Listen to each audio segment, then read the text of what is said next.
Así es, y llegamos a nuestro consultorio jurídico. Esta vez vamos a hablar de un tema bastante delicado. Y lo digo delicado porque se da en el interior de nuestra familia. Podemos estar casados, podemos estar en unión libre, podemos estar incluso hasta en el bus y sufrir de este tipo de violencia o alguno de estos, de lo que encierra como tal lo que es ese tipo de violencia, y voy a hablarles de la violencia sexual. Y para hablarnos sobre este tema tengo un invitado muy especial que sin duda alguna tiene toda la preparación, que es Andrés Eduardo Gómez, abogado, profesional en el tema. Bienvenido a nuestro Café de la Mañana y a este consultorio jurídico. Muy buenos días, Damaris, muy buenos días a todos los televidentes.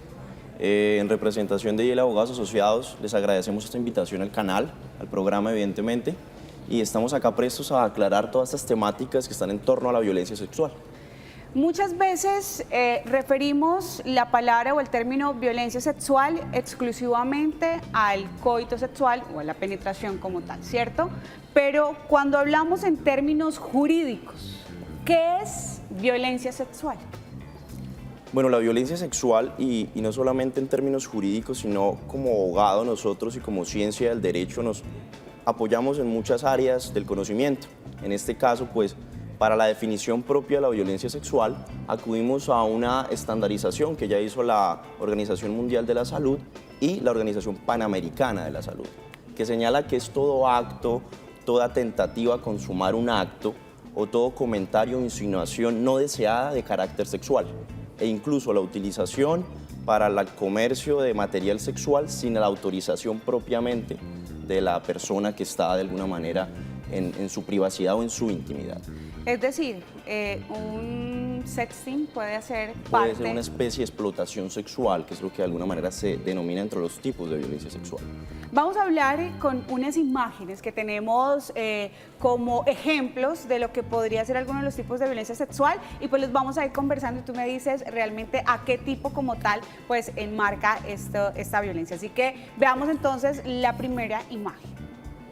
El primer caso que tenemos en cuanto a violencia sexual. Y ahí lo tenemos en pantalla y dice: continuar un acto sexual después de que te dijeron que pares. Y ahí tenemos la opción, esposo y esposa, por ejemplo. Y si ya le paramos, hey, en serio, hay nada más, déjame terminar. Y entonces uno dice, bueno, pero estamos casados, ¿cómo puede ser algo violento sexualmente si yo pues de pronto quería y él no había terminado? Pues precisamente en la definición de violencia sexual no importa si hay una relación de pareja, no importa si son desconocidos, no importa hasta cierto punto incluso el ámbito donde se desarrolla. Estamos hablando del hogar, ámbito laboral, ámbito académico. Estamos aquí en un ámbito muy íntimo que necesariamente es la relación, ya estamos en una relación íntima entre una pareja. ¿Qué es lo que puede pasar en este caso? Podemos estar ante un acceso carnal violento, podemos estar ante un acto sexual violento y que de alguna manera los dos están tipificados en el Código Penal. Entonces, muchas veces como mujeres, porque generalmente tengo que aquí enmarcar la palabra mujer, ¿sí? Que de pronto decimos, oye, yo no, de pronto llegó mi pareja en estado de ebriedad y yo digo, yo no quiero estar contigo, y él no, pero yo sí quiero y usted es mi esposa y tenemos que hacerlo porque usted es mi pareja y así tiene que ser, pero yo no quiero, no me interesa estar contigo porque estás ebrio, porque estás borracho, no, yo sí quiero, y termina accediendo a tu cuerpo y a ti sin que tú quieras, pero pues estamos casados, entonces eso tiene que ser así. Precisamente de alguna manera esos son los casos más comunes y que no son denunciados, por decirlo así. Se cree o hay un imaginario social ya establecido de que precisamente por tener relación de pareja no hay ningún tipo de agresión o violencia sexual, cuando de por sí debería ser un poco más de respeto entre las dos personas que se están tratando y que decidieron convivir, bien sea en unión libre, bien sea en matrimonio, pero que decidieron convivir. Entonces de ahí la importancia de la denuncia. Y tú te referías a acceder sexualmente. Precisamente nuestro Código Penal nos define qué es el acceso carnal violento o el acceso carnal. El acceso carnal es la penetración del miembro viril por la vía vaginal, oral o anal. Ya de alguna manera cuando hablamos de acceso carnal también puede ser con cualquier miembro del cuerpo, incluso objetos por vía vaginal o anal. Entonces, de alguna manera, todo eso está tipificado y está reglamentado dentro de nuestra normatividad nacional. Entonces, con eso podemos decir, mujeres, estén casadas, tengan novios, estén en unión libre, como sea, si tú no quieres, no. Simplemente no, y hay que pararse firme y no permitir que esto pase. Y si se sienten violentadas, pues hay que denunciar. Pero sigamos con otro de los casos que tenemos aquí en nuestra pantalla para ver cada uno de los tipos de violencia que podemos tener. Tocar sin consentimiento. Y ahí lo podemos ver en buses, lo podemos ver en parques, lo podemos ver de pronto en algún concierto, en algún evento cultural, que sentimos que de pronto me rozaron o que... ahí hay que decir que no solamente nos pasa a las mujeres, que también lo pasa a los hombres, porque hay mujeres que son toconas y que vieron a un señor, a un chico, un muchacho que les pareció lindo y le tocaron la nalga o empezaron a manosearlo. Oye, y si él no quiere, pues ahí también estoy violentando su intimidad. Claro que sí. Y es que precisamente quiero resaltar dos puntos que tú tocaste, y es el primero, que puede darse en cualquier escenario este tipo de agresiones. ¿Qué es lo que pasa acá? Aquí hay que ser bastante cuidadoso con la imagen que estamos viendo en pantalla, porque digamos que ya la Corte Suprema de Justicia, que es la máxima autoridad en temas ordinarios y sobre todo en temas penales, la Sala de Casación Penal ha delimitado muy bien cuando hablamos de acto sexual a cuando hablamos de injuria por vía de hecho. Es decir, entonces, que fue sin culpa. No solamente por eso, injuria por vía de hecho mantiene el dolo, es decir, la intención de hacerlo, pero es una cuestión repentina. O sea, no hay una intención netamente sexual en la manifestación de la voluntad del autor de ese punible. ¿Y cómo puedo determinar que no hay una intención? Es decir, ¿cómo puedo determinar que esta persona, sea hombre o mujer, no tenía en su imaginario desde que salió de su casa, porque si bien no me conoce, fue en un lugar X, ¿cierto? Que iba pasando y, uy, esta vieja me gustó, uy, este man me gustó, voy a ir a ver si lo puedo tocar. Lo repentino y lo espontáneo que puede llegar a darse. O sea, lo ha delimitado en el entendido y, por ejemplo, en esta imagen que vemos que el chico está tocándole el muslo a la chica, de alguna manera es un caso que ya se tocó en la jurisprudencia de la Corte Suprema de Justicia y se determinó que había un límite muy, digamos que borroso, si al caso se puede llamar, muy delicado, y que es muy difícil llegar a determinarlo. En el caso específico de la nalgada, porque fue un chico que le pegó una nalgada a otra, se determinó que era una injuria por vía de hecho, que de igual forma es un tipo penal que está establecido en nuestro Código Penal y que también está sancionado con una pena privativa de la libertad. Entonces, de alguna manera hay que deslindar muy bien ese tipo de cuestiones. Es decir, hay una línea súper delgadita, ¿verdad? ¿En qué momento se pasa? Es decir, puede que, entiendo lo de la nalgada, es que de pronto como que fue un acto involuntario, como que, y después como que dices, uy, la embarré, o sea, no tenía por qué hacerlo. Sí. Digamos que fue un acto involuntario, lo hice y listo, pero pues había la intención también de, digamos que de tocar una parte que no era. ¿En qué momento pasó la línea? Es decir, ¿en qué momento se convierte en un acto un poco más fuerte? Es decir, podría ser el restregón en el Metrolínea, por ejemplo. La definición propia del acceso carnal y el acto sexual es todo acto que no sea acceso carnal y que no busque necesariamente lo que busca un acceso carnal. Entonces, por ejemplo, cuando ya hay una agresión en un baño, cuando ya hay una manifestación propia, digamos que ya hay casos que se han tocado contra una chica que la agredieron en un baño, evidentemente estamos ante actos sexuales. Afortunadamente no fue un acceso carnal porque se llegó a la autoridad a tiempo, pero sí hubo un acto sexual. O sea, por ejemplo, tú mencionas el restregón. Restregón, de alguna manera estamos en ese límite, porque una cosa es pegar una nalgada o si al caso rozarla y de alguna manera se estaría injuriando por vía de hecho, y otra cosa ya restregar su miembro viril contra una chica en un bus. Ya estaríamos ahí tocando temas de acto sexual. Lo importante es que, sea como sea, nosotros de pronto no tenemos la claridad a nivel jurídico, pero denuncia. Que ahí sí, algo va a pasar, ¿cierto? Que claro, lo importante es no quedarse uno como que no, pues que seguramente no van a hacer nada, no, denuncie. Denuncia, porque qué tal que, así como me pasó a mí, con esta misma persona le haya pasado a la señora de otro bar. Entonces ahí ya estamos hablando de la misma persona y que ya puede ser, digamos que un acto seguido de una sola persona. Podría ser, ¿cierto? Claro que sí. Yo voy de denuncia, pero vamos con el siguiente caso y vamos a ir hablando precisamente de estos tipos de actos violentos que se dan precisamente, bien sea de hombre a mujer o de mujer a hombre. Coerción verbal para conseguir sexo. Y aquí vemos un ejemplo venga, hágale, ¿por qué no? Y ella dice, ya no, no quiero. Y él, luego, ¿qué van a decir mis amigos? Que no me quieres, no seas así, venga, de una. Y ahí puede pasar, hablemoslo de en la época de estudiantes, de adolescentes, puede pasar en la universidad, que yo creo que es como que se dan más este tipo de hechos, ¿verdad?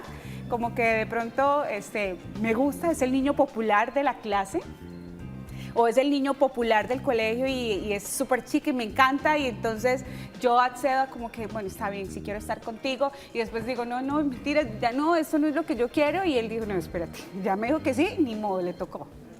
Sí, bueno, acá digamos que en esta imagen y todo lo que tiene que ver con la violencia sexual es relativo al consentimiento. O sea, la capacidad que tiene la persona que es víctima de dar su consentimiento y decir, sí, yo quiero tener sexo contigo o no quiero hacerlo definitivamente. No quiero que me toques, no quiero que me accedas. Todo eso depende y todo eso es, digamos que el meollo del asunto en temas de violencia sexual. En este caso, como yo lo mencioné al principio, no importa el ámbito donde se desarrolle. Estamos hablando acá, vemos a dos chicos, imagino que es un colegio, entonces no importa el ámbito académico. Acá de alguna manera se está ejerciendo una fuerza, una presión. Exacto, una presión. Y acá podríamos llegar a ver, si en el caso de que esto suceda, pues que no hay voluntad propiamente de la persona que se está sometiendo a una relación sexual. Pregunta, yo puedo decir o pensar que sí quiero y luego simplemente arrepentirme y eso, digamos que, a ver, ¿cómo me explico mejor? Te dije que sí, pero realmente cuando llegamos al momento dije, no, mentira, yo ya no quiero.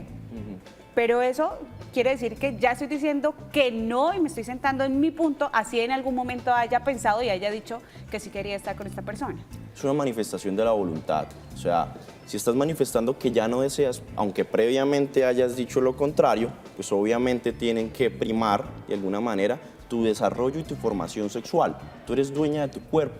Entonces, de alguna manera, tú lo que debes hacer es manifestar la voluntad y en caso de que el chico, porque infortunadamente eso pasa, en ocasiones se ve en el entendido de que ya se emocionó de más, está completamente exacto, excitado y ya quiere llegar pues a su punto final. Y no solamente eso, sino que tú ves que la mayoría de casos de violencia sexual son casos en los que solamente lo conoce el victimario y la víctima. Se les llama delitos de puerta cerrada a la gran mayoría, porque probatoriamente hablando, y como estamos hablando de derecho, es demasiado difícil conseguir pruebas suficientes, además de la versión de la víctima respecto del caso. Complicado. Entonces imagínate, tú vas a un sitio con el chico con el que estás saliendo, pasa lo que tú estás señalándome. O sea, me voy, hablemos de sitio, me voy para un motel, ¿cierto? Es decir, llegué allá porque supuestamente, porque en ese momento sentía las ganas, quería, sí, ¿cierto? En el momento en el que estoy en el motel con mi pareja digo, no venga, no es lo que quiero. Y ahí es donde entra la parte borrosa de la cosa, que es cómo hago para probar que ya no quería. Probatoriamente sí, pero obviamente si tienen de alguna manera relaciones, a no ser consentidas por la chica, evidentemente estamos ante un acceso carnal violento. Veamos este último caso, Doc. Veamos este último caso y es, yo creo que también pasa mucho, quitarse el condón sin avisar, simplemente porque me estorbo, porque no estoy sintiendo igual, porque la verdad es que no, el placer no es el mismo, entonces, ven, simplemente no me quiero cuidar y me lo quito y sin con mi consentimiento y yo te digo, oye, no, igual lo hice. Es que todo gira en torno a la voluntad de la pareja y a la voluntad de una parte de la pareja. Infortunadamente, pues acá hemos visto casos necesariamente donde la mujer es la víctima, pues en este caso estaríamos ante algo que ella no está consintiendo. Si ella no desea que la persona acceda a ella sin condón, si la persona aún así lo hace, estamos ante un acceso carnal. Entonces, evidentemente aquí estamos tocando esos límites complicados en cuestión probatoria, pero que evidentemente se enmarcan dentro de tipos penales ya establecidos. Y ahora, porque no estamos hablando solamente de que se quitó su protección, ¿cierto? Solo por el tema de hijos, sino también porque puede haber una enfermedad de transmisión sexual y en una transmisión de una enfermedad sexual, pues realmente también está afectando mi vida, porque puede ser tanto una enfermedad que se pueda controlar o que se pueda curar mediante antibióticos, una gonorrea, un sífilis, X, o como una enfermedad que no tenga cura hasta el momento, como el VIH. Exactamente. Entonces, a lo que voy es que ese tipo de conductas ya tienen incluso una gravación punitiva. un agravante cuando se trata de personas que tienen enfermedades como el VIH, que pueden llegar a propagarlas de alguna manera teniendo relaciones sexuales indiscriminadas, sin protección, evidentemente, pues eso ya está de alguna manera regulado. Incluso en lo que tú señalas de ITS, cuando las personas son víctimas de agresiones o de violencia sexual, ya hay una resolución, la 459 del 2012 del Ministerio de Salud y Protección Social, que es la que regula precisamente los temas de atención temprana a personas que han sido víctimas de violencia sexual. Por ejemplo, para temas de aborto, de interrupción voluntaria del embarazo y lo que tiene que ver con temas de VIH. ¿Qué hacer entonces, Doc, para darle esa guía a nuestros televidentes y como darle el cierre a nuestro tema? ¿Qué hacer? Fui ya violentada en alguno de los tipos que hemos visto. ¿Qué puedo hacer? ¿Cuál es el paso a seguir? Bueno, evidentemente aquí el paso a seguir es denunciar. Y si bien es cierto, yo creo que las campañas, las políticas públicas en pro de la denuncia en contra de la violencia sexual han sido muchas, no podemos cansarnos de decirlo, no podemos negarnos a conminar a las personas que han sido víctimas, no solamente las mujeres, sino toda aquella persona que ha sido víctima de violencia sexual, que denuncie ante las autoridades. La Fiscalía General de la Nación, como titular de la acción penal, es la que está llevando y la que debe llevar las investigaciones, pero no solamente ante la Fiscalía se puede hacer. Fiscalía que tiene un centro de atención integral a víctimas de agresión sexual, CAIVAS, y allá pueden interponer ese tipo de denuncias. Si no, lo pueden hacer ante la Policía Nacional, lo pueden hacer ante la SIJÍN, lo pueden hacer ante la Comisaría de Familia, dependiendo de cada caso específico. Cuando se trata de menores de edad, de menores de 14 años incluso, podemos hacerlo ante cualquier tipo de autoridad. Muy bien, así que señores, señoras, porque recuerden, esto no es una cosa exclusiva de mujeres, también es algo que toca a los hombres y que en algún momento, si ustedes necesitan qué hacer, pues es simplemente ir, acudir ante la autoridad, denunciar y por supuesto estar siempre acompañados con un buen abogado. Andrés, muchísimas gracias por haber estado con nosotros en nuestro Café de la Mañana. Muchísimas gracias, Damaris, por la invitación.